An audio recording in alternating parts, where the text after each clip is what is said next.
Sou Marcos Abraão, de Ciências Morfofuncionais do Sistema Renal, Digestivo e Hormonal, dando continuidade à gravação da aula prática online, conforme acertado com os alunos de odontologia, tanto na aula inaugural, como também posteriormente ao longo das demais aulas, enfim, conforme mantendo o combinado. Nós tivemos o primeiro bloco de aulas práticas online entre a primeira e segunda unidade, e agora dando finalização nisso no segundo bloco, agora após o final da segunda unidade. Então, vamos lá.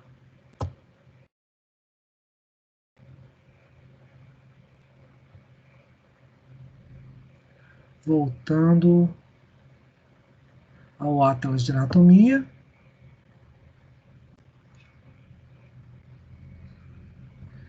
Deixa eu só voltar à prancha principal, conforme eu estava. Então, com isso, nós temos aqui os elementos todos anatômicos, ok? Circulatório, sistema nervoso, respiratório, muscular. Então, conforme eu havia dito, nós finalizaremos agora com digestivo e hormonal. Nós temos aqui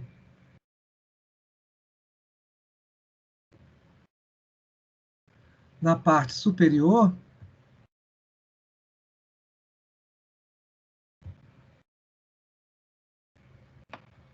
na parte do crânio, podemos ver exatamente o que? O maxilar superior, onde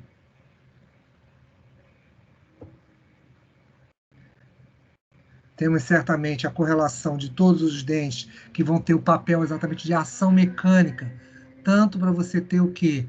A questão dos eventos para cortar, triturar, amassar, esmagar, certamente o que? Os alimentos, modificando-os em virtude disso aí. Então, com o ato da mastigação, podemos fazer exatamente estabelecer esses eventos de alteração do próprio evento do bolo alimentar em si.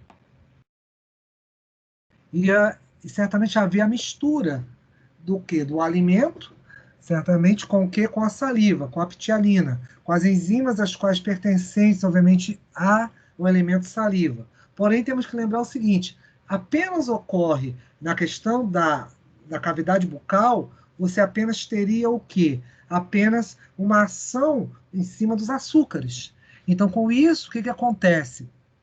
Esta ação é limitada, certamente, ao que? Uma digestão inicial, ok? E é claro, também a própria saliva vai ter o caráter de quê? Umidificação, lubrificação desse alimento e transformando em partículas menores, que a gente exatamente vai ter o quê? No final, o próprio bolo alimentar que vai ser deglutido em si. Então, com isso, o que acontece? Essa ação da própria mastigação, ela acaba tendo o quê? Importantes eventos onde nós podemos ver a questão do trabalho das fibras musculares, ok? E elas também vão estar relacionadas também com outras questões importantes, dentre o que? Deixa eu só mostrar aqui.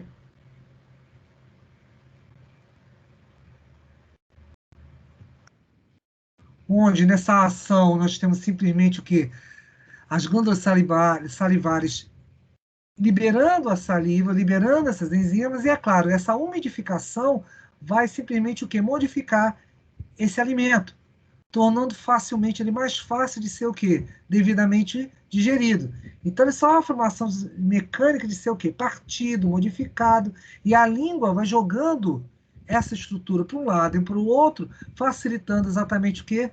Todo esse processo mecânico e químico inicial, onde posteriormente você vai ter a deglutição. Paramos aqui e podemos observar, inclusive, o que? A questão da própria glote, da própria epiglote, onde você não vai ter o quê? Não vai deixar que esse alimento passe para o quê? O sistema respiratório. Então, ele segue para o esôfago. Todo o evento que você tem na boca, ele é um evento no qual ele é simplesmente o quê? Independente da sua vontade. Então, até aqui você consegue controlá-lo. Após essa deglutição, o evento que se segue, que vai em direção, certamente o quê? Ao tubo digestivo, ao esôfago, ele vai ser o quê? Totalmente involuntário. Então, você vai ter esse segmento, esse alimento vai ser encaminhado e certamente destinado diretamente ao que? Aos processos que ocorrerão dentro do estômago. Bem, então, continuando,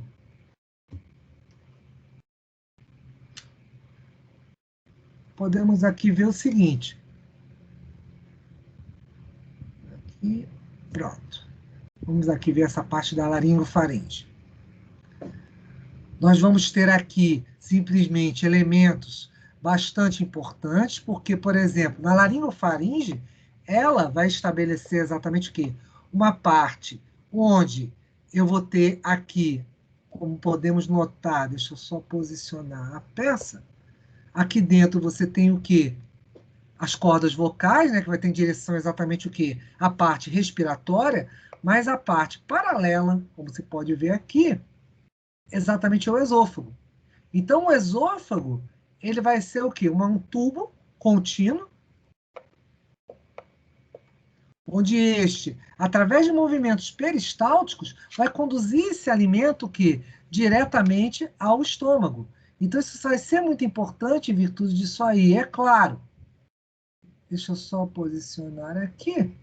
Então, nesse processo, certamente de movimentação do alimento, que ele é deglutido, ele passa por essa região. Aqui você vai ter mostrando exatamente o quê? Que a epiglote, nessa região da laringofaringe, a epiglote não deixa, como eu disse, que o alimento venha para cá e apenas haja passagem, como se pode ver aqui, rapidamente, apenas a passagem do ar em direção ao tubo respiratório. Aqui você tem a traqueia. O alimento ele desce, ele vai em direção ao estômago, e sempre que você tiver a passagem do alimento, vai evitar que haja exatamente o quê? Essa passagem de alimento em direção ao aparelho respiratório. Porque é claro, se nós nos alimentarmos muito rápido, você acaba tendo um engasgo em função disso. Então, ela é importante para ver essa proteção da própria estrutura, certamente do aparelho respiratório. Tanto que você vai expelir isso aí, por isso que você tosse, você engasga. Isso, ou então, se isso vier para cá, isso volta para dentro do tubo digestivo.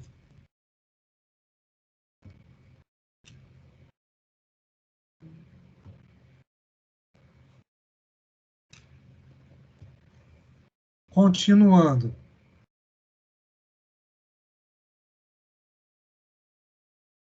vamos ter também, que é importante citar, chamados exatamente os eventos chamados dos esfíncteres, né? Os esfíncteres nada mais são, deixa eu posicionar aqui, onde você vai ter aqui a próprios eventos da serosa mucosa aqui, tá bom?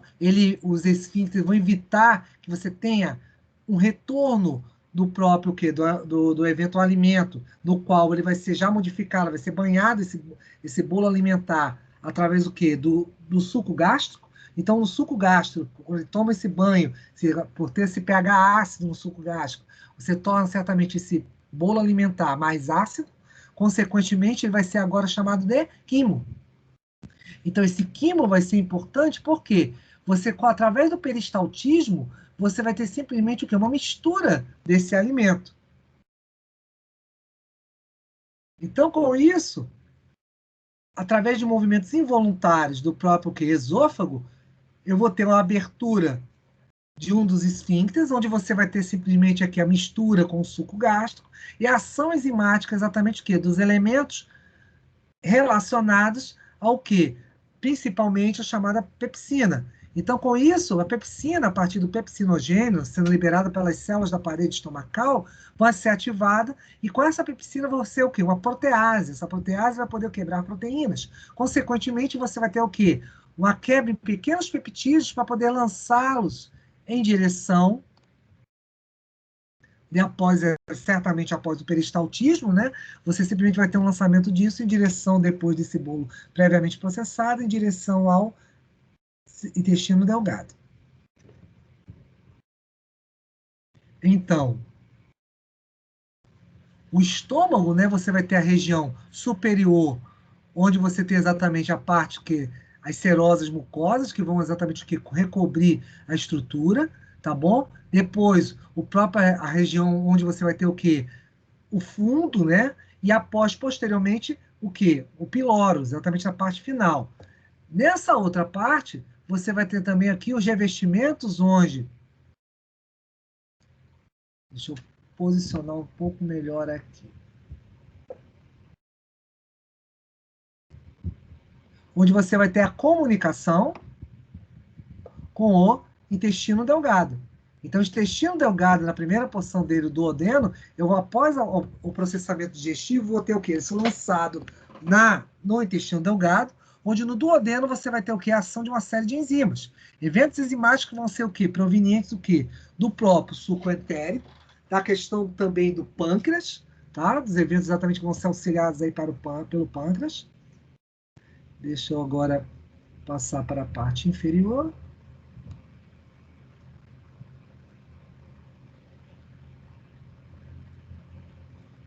Aqui, inclusive mostrando um pouco melhor aqui.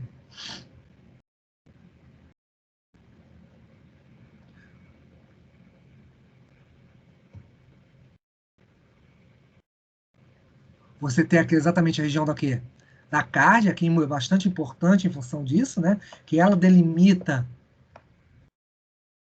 Deixa eu ver se eu só abro um pouquinho aqui com bisturi. Ah, não, aqui dá para a gente posicionar, peraí, assim.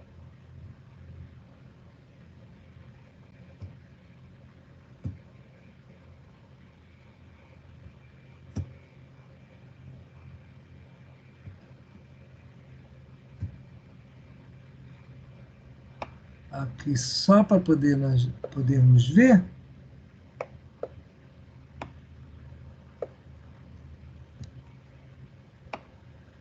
Aqui você tem exatamente a porção terminal do próprio esôfago, saindo exatamente em direção ao quê? Ao intestino delgado, aqui, onde você vai ter exatamente o esfíncter pilórico. Então, aqui em cima, a cárdia, você vai simplesmente o quê? Vai ter o quê? Não, evitando que o próprio suco gástrico retorne ao ao esôfago, né? Porque o esôfago não vai estar adaptado para receber exatamente o que esse suco gástrico, vai ter um pH ácido, um pH 2, e é claro, aqui embaixo você vai ter o que? Os eventos do esfíncter pilórico, onde simplesmente ele evita que você tenha o quê? Uma passagem direta de que disso em direção ao intestino delgado. Porque no intestino delgado você vai ter o quê? Eventos exatamente correlacionados com o quê? Com a questão exatamente do sistema digestivo, onde o pH no intestino delgado vai ser um pH mais alcalino. Então vai ser diferente desse pH ácido. Tá? Então é necessário que você tenha o quê? Uma liberação aos poucos disso aí. Por isso, há todo um controle exatamente na região inicial aqui do duodeno, onde você sabe que, inclusive, o quê? No duodeno, você tem exatamente o quê? A primeira porção e esse intestino delgado dividido em quê? Duodeno, jejum e íleo. Duodeno, onde você vai ter o quê? A porção final, a parte final dessa digestão. Consequentemente, por eventos o quê? Da porção exócrina do suco pancreático. Então, o pâncreas vai se encarregar de liberar suas enzimas e, em especial, também ter uma comunicação com quem? Com a vesícula biliar. Então, a vesícula biliar que está aqui, ela libera exatamente o quê? A bile, e a bile vai ter o quê? Um papel importante para a chamada emulsificação de gorduras. Ou seja, transformar grandes moléculas em pequenas moléculas, para a ação exatamente o quê? Da lipase, e a lipase, consequentemente, vai quebrar o quê? A porção final dessas gorduras. Tudo isso, voltando para cá.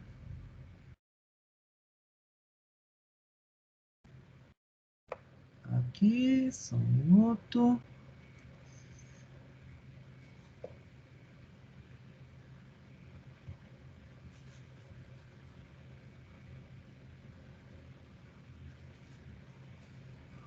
Onde você vai ter a... Peraí, aqui.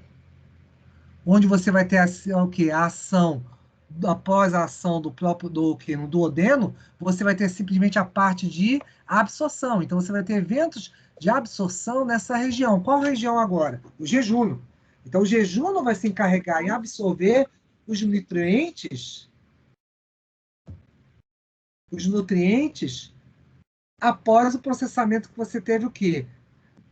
No duodeno. Então, na segunda parte, no jejum, vai ter essa absorção, onde você tem exatamente o quê? As microvilosidades. Então, as microvilosidades vão se encarregar dessa absorção, tá? Mandando tudo isso para a corrente sanguínea. Aqui você pode ver as microvilosidades e os nutrientes. Então, você vai ter os diversos, obviamente, que eventos, onde, após o que? A digestão das proteínas, em peptídeos, aminoácidos, os açúcares polissacarídeos, por exemplo, em até monossacarídeos, ou seja, glicose, então amido você já vai ter sido quebrado por enzimas, amilase, você vai ter o glicogênio também, açúcares de reserva, açúcar de maior porte, sendo quebrado em menores de sacarídeos, monossacarídeos, e, consequentemente, absorvidos aonde?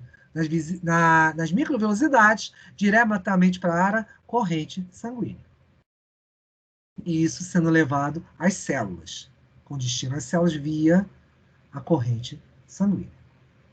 Os demais, você vai ter o quê? Tudo que não for processado, você vai ter o quê? O caminho diretamente para o intestino grosso, onde você tem após o duodeno, você vê a porção do jejum. No jejum, ele vai ter o quê? Simplesmente uma conexão, depois, o duodeno jejum e após o jejum, o ilho seco, que liga exatamente com o início do intestino grosso. Então, você vai ter o quê? O colo ascendente, o colo transverso e o colo descendente. E depois, você vai ter simplesmente o que é a comunicação com o colo sigmoide e reto. Ou simplesmente com o quê? Com os elementos os quais não foram devidamente o quê? Processados e vão formar o quê? Os dejetos fecais em virtude disso aí. Com isso você forma o bolo fecal. Região altamente vascularizada, certamente em função disso, tá bom? Então, você vai ter aqui a absorção desses itens, e aqui que vocês podem notar, esses pontos verdes são exatamente o quê? Os vasos linfáticos, que é imprescindível você também ter uma importante proteção dessa região em virtude disso aí. Bem, dando continuidade. Vamos agora seguir para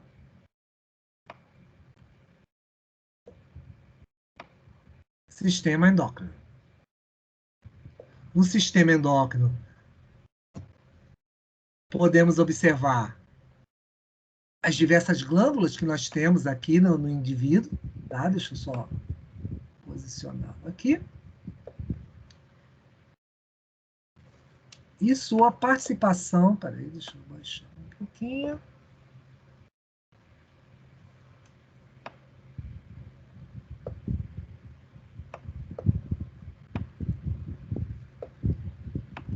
Começando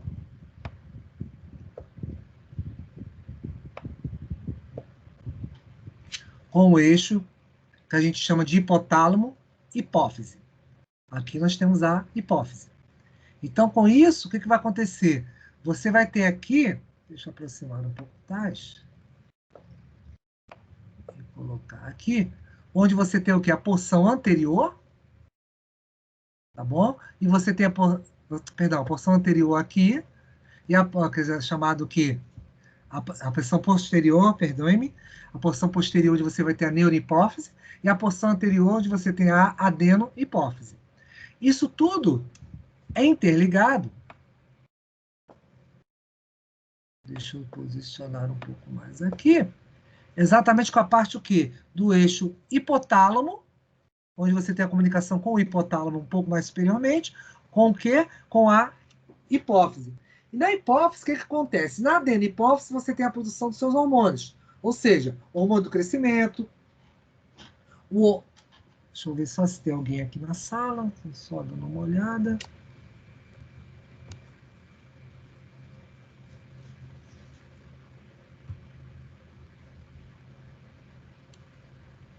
Então, continuando, ninguém, então vamos nessa. Como eu estava dizendo, nós temos aqui exatamente o eixo hipotálamo-hipófise, onde na adenohipófise, a parte anterior, você vai ter o que? A produção dos seus hormônios. O hormônio do crescimento, os hormônios gonadotrópicos, FSH, LH, você vai ter o TSH, hormônio tireotrófico, que é exatamente os hormônios que vão atuar em cima da tireoide, ou seja, produzindo os hormônios tireoidianos, T3 e T4. Você vai ter ainda aí a questão da prolactina, tá bom? Que ajuda exatamente nos eventos de lactação. E na parte posterior, a neurohipófise, você vai ter exatamente um armazenamento dos hormônios chamados de hipotalâmicos. Então, o hipotálamo, ele se encarrega de quê? Exatamente de você ter o quê? Um lançamento desses eventos, desses hormônios produzidos para a neurohipófise. Estamos falando o quê? De hormônios como o ADH, hormônio antidiurético, e ocitocina, que é o hormônio contrator de quê? Ocitocina é contrator do útero. Ele auxilia exatamente no evento para após a gestação, você tem a liberação do bebê. E também o ADH, também ele vai ser importante para o quê? Uma regulação do controle de água no sistema renal. Então, tudo isso faz com que você tenha um controle, pelo menos aí, juntando as duas regiões, de mais de 80% desse organismo. Podemos ainda, deixa eu diminuir um pouco mais aqui,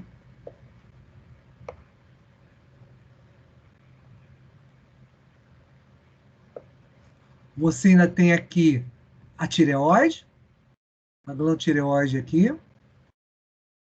Deixa eu mostrar depois elas posteriormente, separadamente.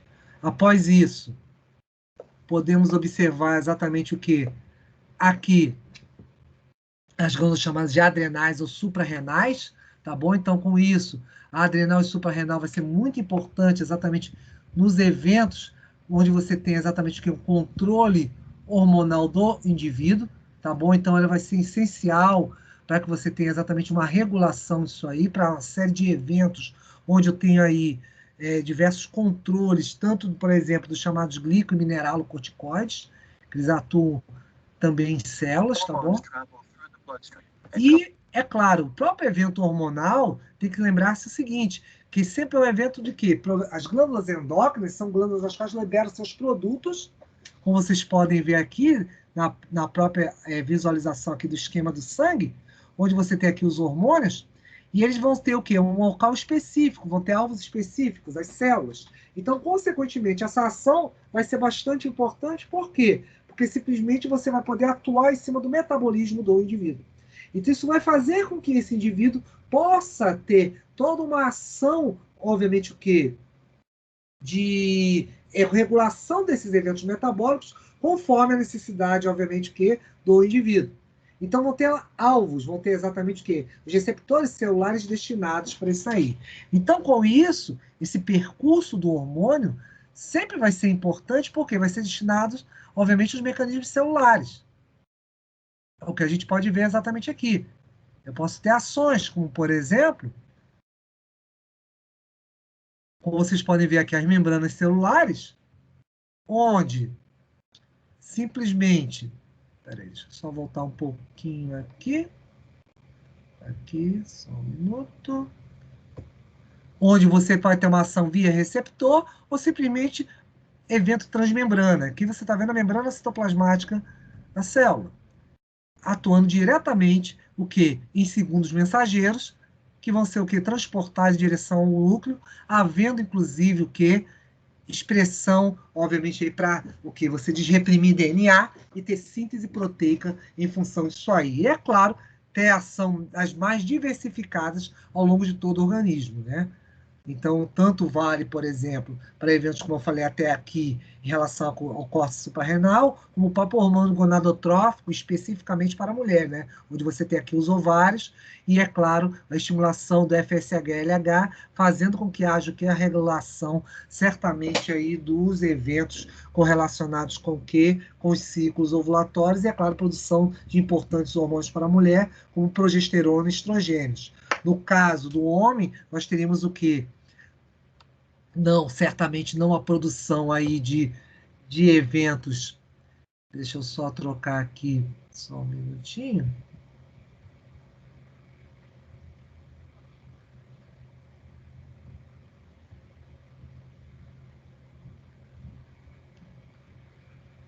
Aqui, num evento masculino, deixa eu só mostrar, aproveitar aqui o modelo.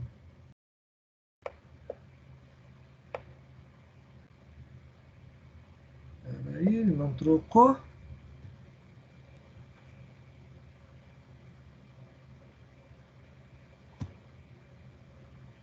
Pronto.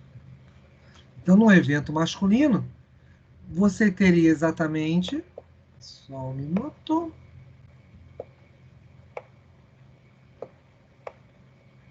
A atuação do FSH-LH diretamente aonde? Para espermatogênese, eventos de espermatogênese. Deixa eu só abrir um pouquinho aqui a região daqui do testículo. Evidenciar o testículo. Deixa eu ver se eu consigo. Pronto.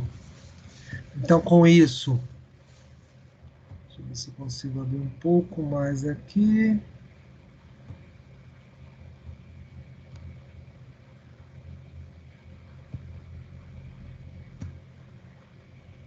Pronto. Então, aqui podemos ver os chamados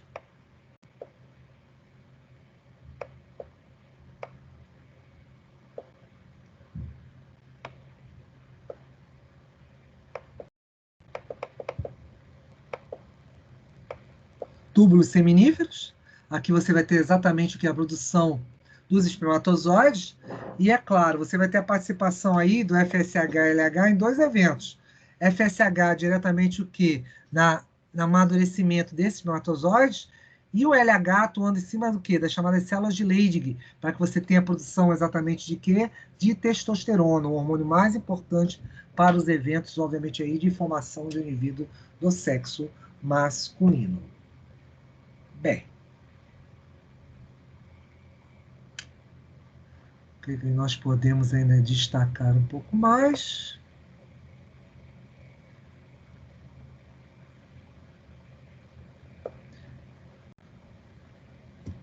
Vamos lá. A questão da própria glândula tireoide em si, tá bom? Onde você vai ter importantes hormônios como T3 e T4. A questão da tiroxina, obviamente tem um evento de ação metabólica importante em relação ao organismo, tá bom? Aqui você também tem o que? A produção das chamadas as células C, que vão controlar exatamente o que? A parte de metabolismo de cálcio, ou seja, fazendo com que o cálcio possa transitar tanto dos ossos para a corrente sanguínea e da corrente sanguínea para os ossos. Então, no sentido exatamente de armazenamento. E você ainda tem as glândulas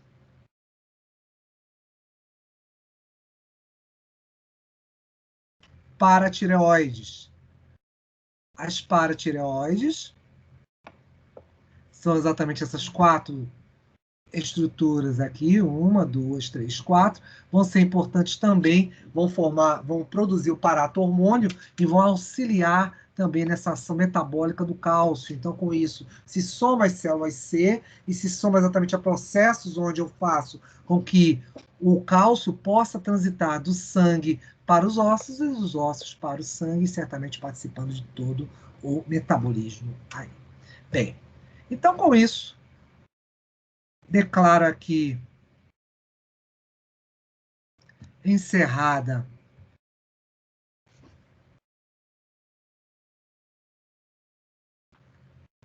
vamos lá, então, deixa eu me despedir.